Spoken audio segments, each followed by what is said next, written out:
de Deus, nesse seminário, nesse processo de semeadura, de lançar semente, a semente é a palavra, justificados mediante a fé. O que faz você estar aqui, o que faz com que eu esteja aqui, tão somente é a nossa fé na obra redentora de Cristo. Amém? Ele fez isso por nós, ninguém mais, nenhum outro. Diz o texto sagrado, eu estou em Romanos 1, a partir do versículo 4, sua Bíblia aberta, diz assim, 1:4, Romanos 1:4. E foi designado Filho de Deus, com poder, segundo o Espírito de Santidade, pela ressurreição de mortos, pela ressurreição dos mortos. A saber, quem é esta pessoa? Aí ele vai dizer, a saber, Jesus Cristo, nosso Senhor, por intermédio de quem viemos a receber, por meio dele, por intermédio dele, viemos a receber graça e apostolado. Paulo falando e a igreja que agora é enviada na tarefa de apostolado. Ele vai dizer, por amor do seu nome, apostolado por amor ao seu nome, para obediência por fé, nós obedecemos porque acreditamos, por fé, e ele fala dele, ao apóstolo, também nós tomamos para o nosso coração a pregação entre os gentios, de cujo número sois vós também chamados para serdes de Jesus Cristo. Nós somos chamados, não só a igreja primeira, não só a igreja que estava diante de Paulo, mas nós hoje, chamados para serdes de Jesus Cristo. E ele completa a ideia quando ele diz assim, a todos os amados de Deus que estáis em Roma, então a carta era para Roma e se estende para nós, mas ele diz assim, chamados para serdes santos. Antes ele diz, chamados para serdes de Jesus Cristo, depois ele diz, chamados para serdes santo. Qual é o nosso chamado? Ser de Jesus e ser santo. Santo é separado. Separado por uma religião? Não, separado para Deus. Identidade. Nós nos identificamos com Ele. Vamos orar mais uma vez? Pai Santo, justo e bom, levamos o nosso pensamento cativo à obediência de Cristo e pedimos que a revelação do Teu Espírito chegue ao nosso coração. Um texto é um texto, é uma letra, é só uma letra, mas a Tua palavra é em tudo verdade. Por isso vem Espírito Santo e fale ao nosso coração. A obra é Tua. Cada um que aqui está tem, Deus, uma demanda íntima, um desejo pessoal, fundo do coração. Sabe, aquele lugar que só o Senhor pode entrar, ouvir, conhecer e operar. Abrimos o nosso coração para recebermos a boa palavra, a palavra da fé, em nome de Jesus. Você diz amém? Eu digo amém. A palavra da fé que nós pregamos, a palavra da fé que nos chama para ser santos, ser de Jesus. A igreja é o lugar das pessoas que são de Jesus. Por que eu estou na igreja? Porque é o lugar que eu congrego, eu me junto, torno corpo. É o lugar das pessoas que creem em Jesus. Qual a razão da igreja?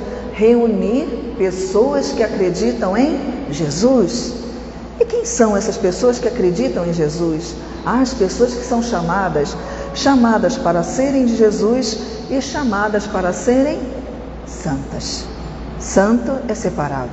Nós somos chamados para pertencermos a Ele.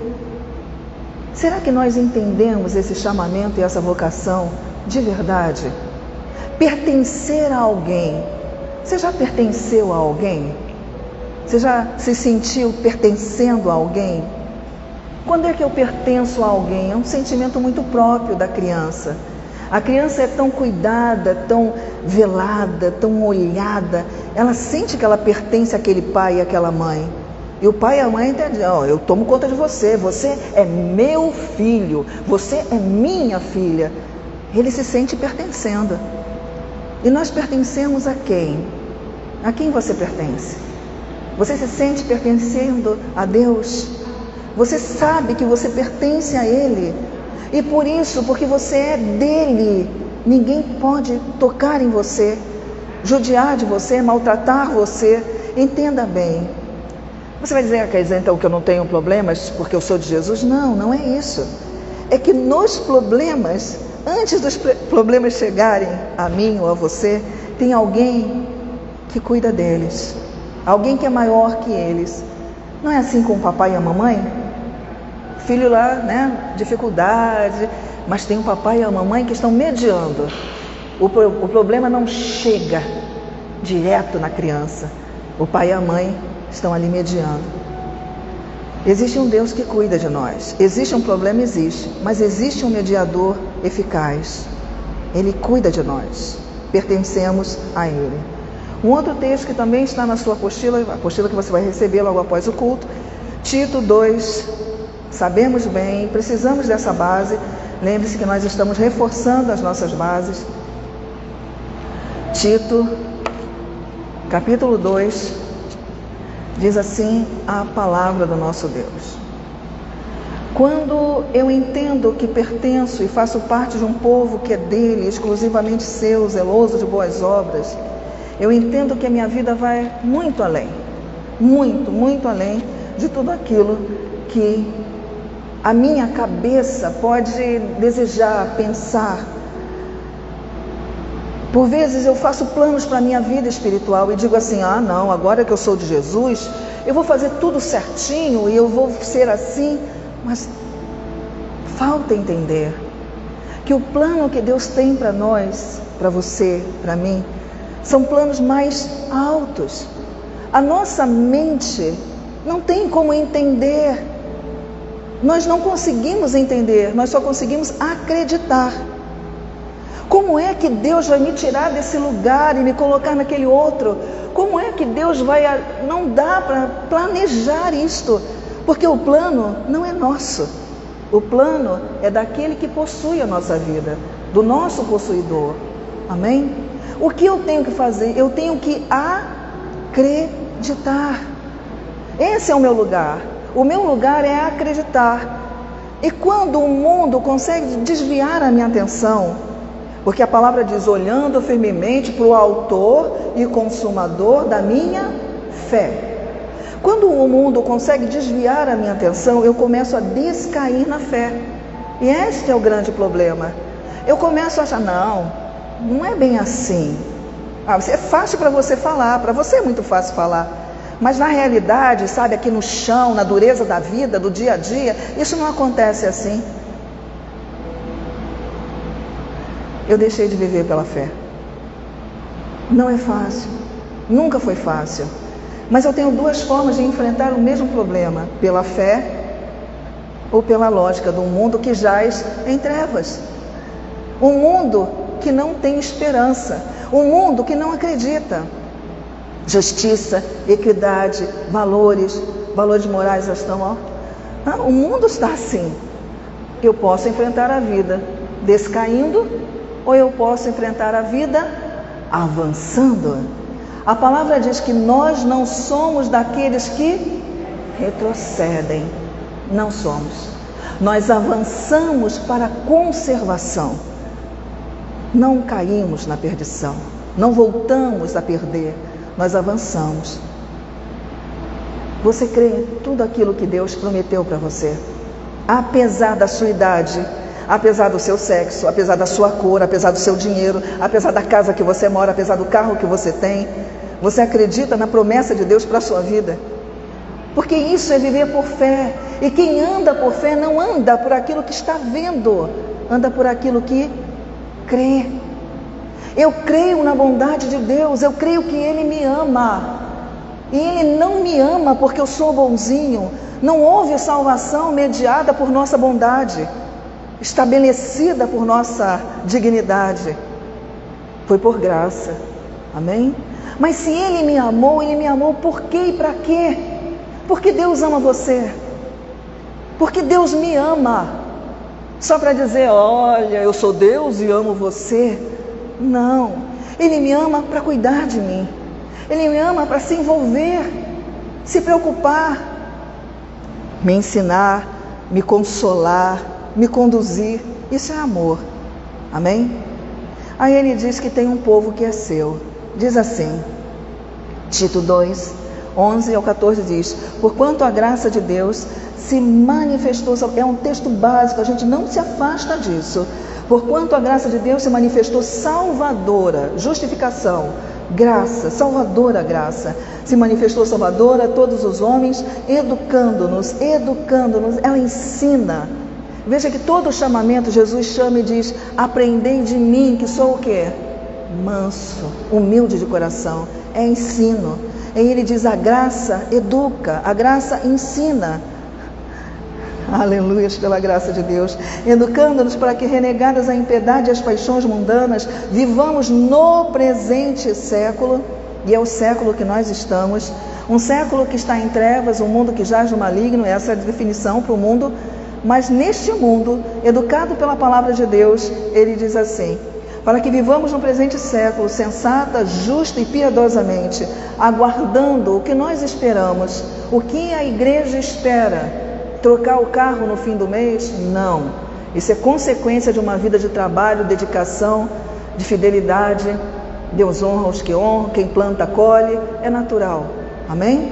Mas o que nós aguardamos de fato, diz assim: e nós aguardamos a bendita esperança, a manifestação da glória do nosso grande Deus e Salvador Jesus Cristo, o qual a si mesmo se deu por nós, a fim de remir-nos de toda iniquidade e purificar para si mesmo, viu? Propriedade, pertencemos.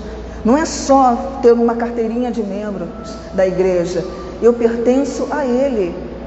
Você tem que ter autoridade e dignidade para estar em qualquer lugar, sabendo a quem você pertence, quem você é marcado, quem marcou você. Talvez uma ideia muito forte, mas entenda isso. Você tem lá um grande pasto e você tem ali várias ovelhas misturadas, mas o que difere uma da outra é a marca. Então, esta ovelha é marcada, ela é desse pastor. Esta ovelha tem a outra marca do outro pastor. O Espírito Santo, ele nos marcou, nós somos marcados, e por causa disso, embora estejamos no mesmo pasto, mas somos separados e pertencemos a Ele. E se você entende que você pertence a Ele como ovelha marcada, você se valoriza, você se respeita, você se ama, você se preserva, e você entende que o bom pastor cuida de você. Eu não estou solta nesse mundo, não poderia estar solta nesse mundo, como você também não. Existe alguém que cuida da nossa entrada, da nossa saída, alguém que está presente. Ele é o nosso pastor. Amém?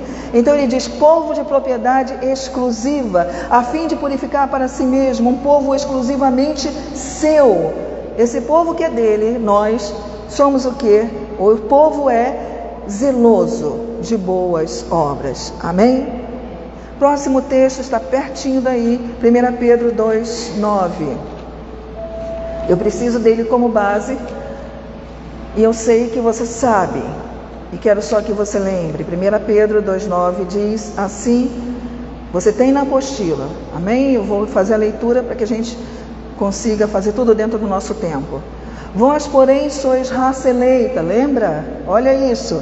Vós, 1 Pedro 2, 9 e 10. Vós, porém, sois raça eleita, falando aos judeus e falando à igreja, já que essa carta é para os judeus que fazem parte da igreja e para nós que somos gentios. Vós, porém, sois raça eleita, sacerdócio real, nação santa, povo de propriedade exclusiva de Deus. Bom, eu pertenço a Deus.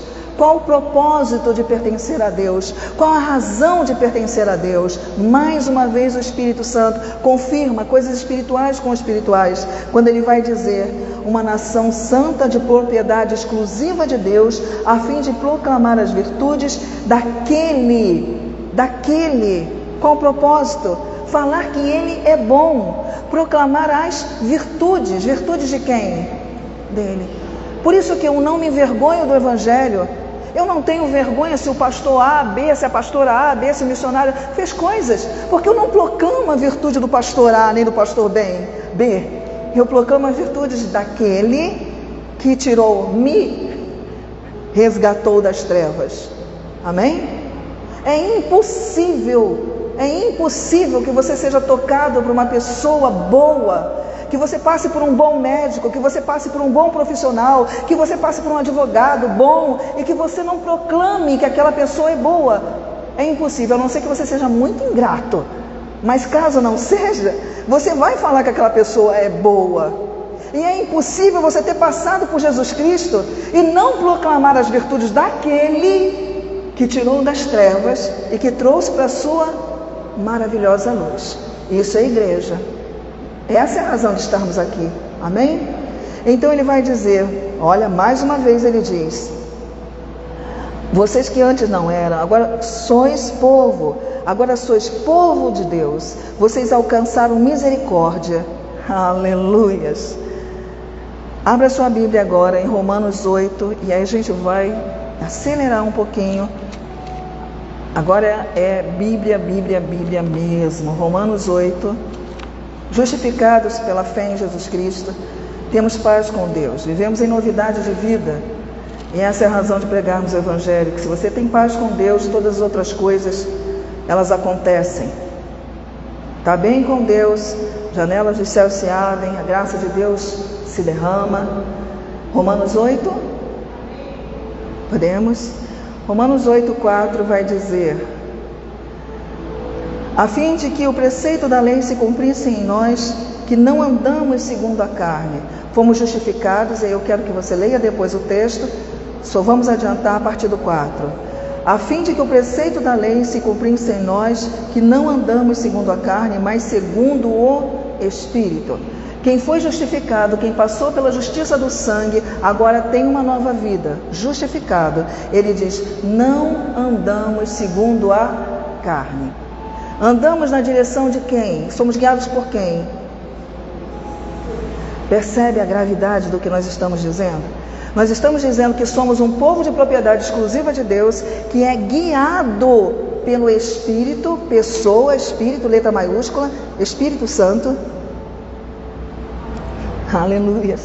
Então, o que você espera de uma pessoa que agora é uma nova criatura, que pertence a Deus e que é guiado pelo Espírito Santo?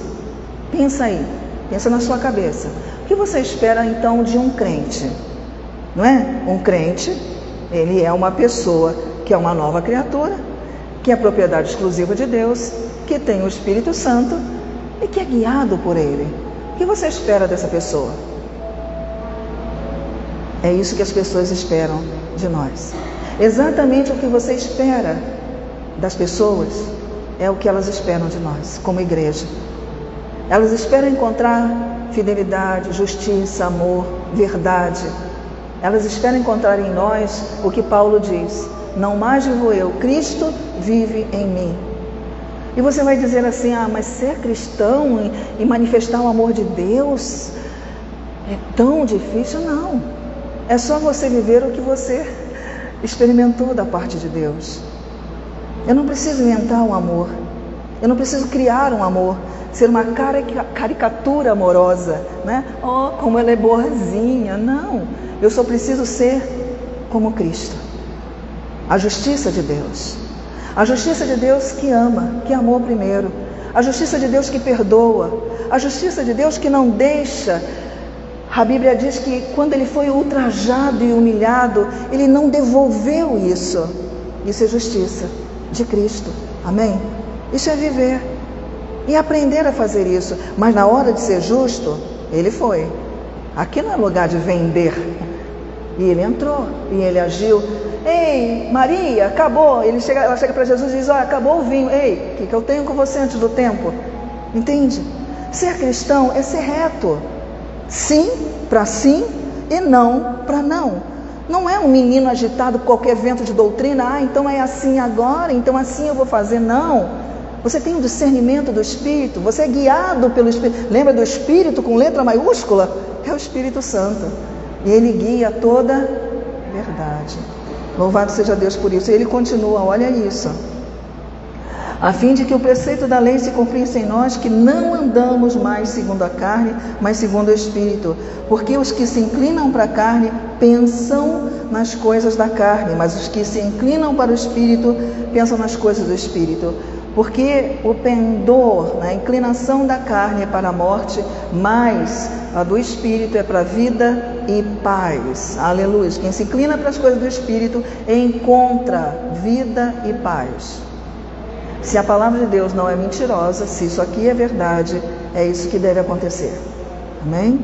Então ele diz: por isso o pendor da carne, a inclinação da carne é inimizade contra Deus, pois não está, a carne não está. Eu sei o que deve ser feito, mas na minha carne não habita bem algum.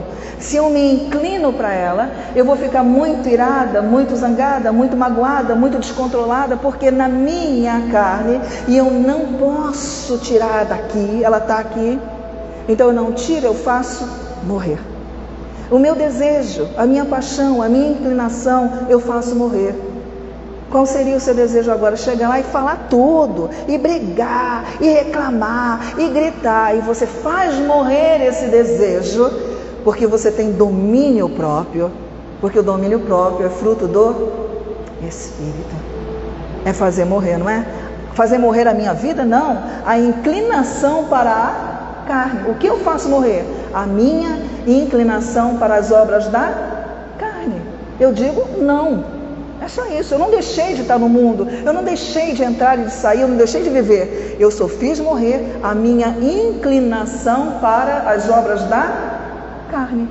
Amém? E continua o texto. Vós, porém, 9, não estáis na carne, não estáis, mas no Espírito, se de fato o Espírito de Deus habita em vós. Se alguém não tem o Espírito de Cristo, e olha que coisa forte, se alguém não tem o Espírito de Cristo, esse tal não é dele.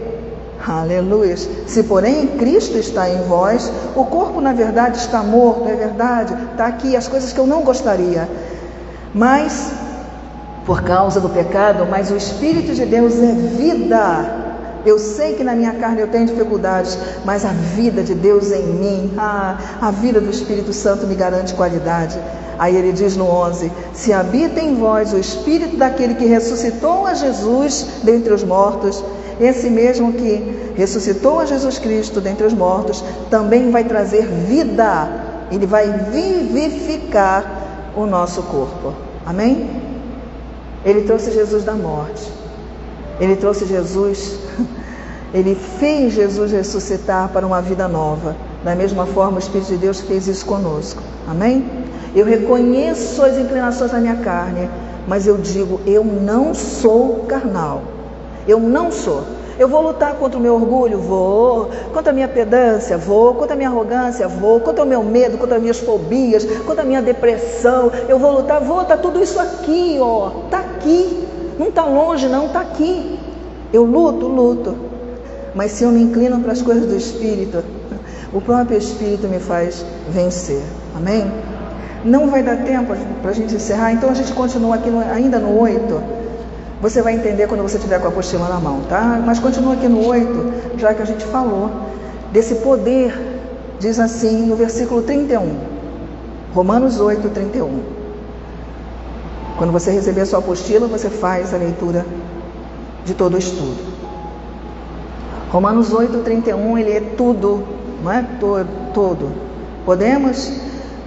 Lembra o teu coração. Quero trazer a memória, diz a palavra, que me traz esperança. Diz assim, que diremos, pois, que diremos? Então ele vem falando, o Espírito Santo vem conduzindo, vem ensinando, e ele diz assim, que diremos, pois, à vista destas coisas? Aleluias! Se Deus é por nós, 8:31, se Deus é por nós, quem será contra nós?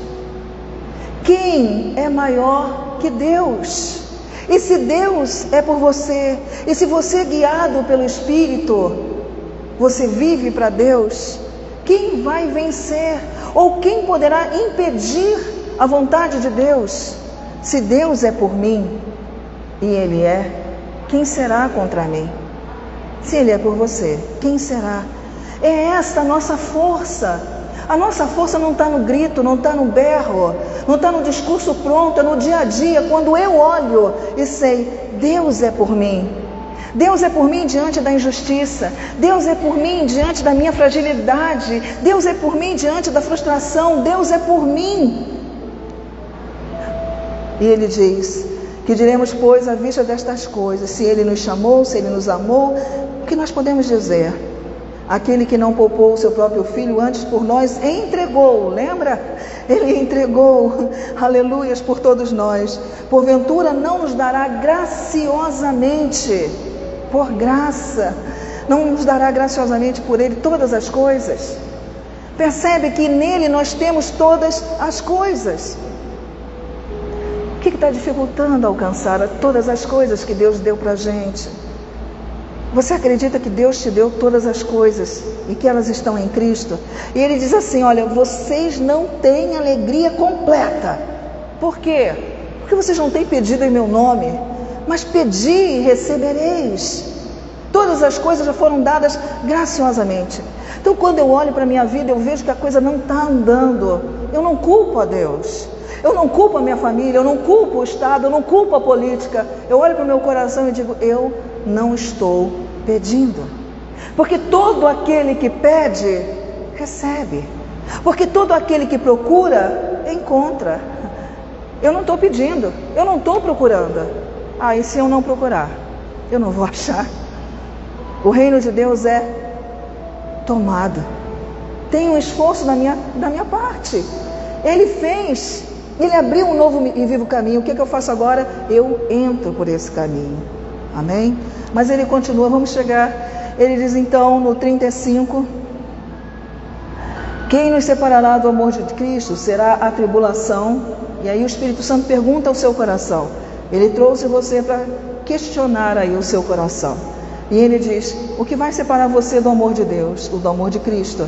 A tribulação, a angústia, a perseguição, a fome, a nudez, o perigo, a espada. O que te separa do amor de Deus? 37 vai dizer, em todas as coisas, porém, somos mais que vencedores. O problema existe, a tribulação existe, a fome, a nudez existem. Mas ele diz que em todas as coisas, porém, somos mais que vencedores por meio daquele que nos amou. Viu? Não foi porque a gente fez tudo certinho. Somos mais que vencedores porque ele nos amou. E eu não desprezo a graça de Deus. Ele me amou primeiro. E ele amou você primeiro. E Paulo vai dizer, porque eu estou bem certa. E olha que declaração. Olha o Espírito Santo guiando. Ele diz, eu estou bem certo de que nem a morte, nem a vida, nem anjos, nem principados, nem as coisas do presente, nem as coisas do porvir, nem os poderes, nem a altura, e a gente vê isso bem claro lá no Salmo 139, nem a altura, nem profundidade, nem qualquer outra criatura poderá separar-nos do amor de Deus que está em quem? Isso, porque não há outro mediador. Deus ama você e Deus me ama, porque nós estamos em Cristo, amém? Curve a sua cabeça. O que o Espírito Santo falou ao seu coração? Ele não arrastaria você com laços de amor até aqui, para que você ouvisse meia dúzia de palavras que não tem efeito. A nossa pregação não é vã. O Espírito de Deus trabalha em nosso coração.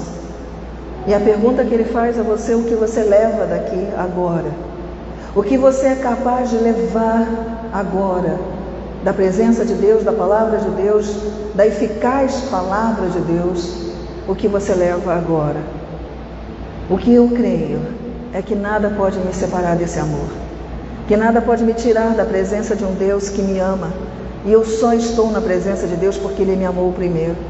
Ele me abriu um novo e vivo caminho, e neste vivo caminho eu tenho direito e herança.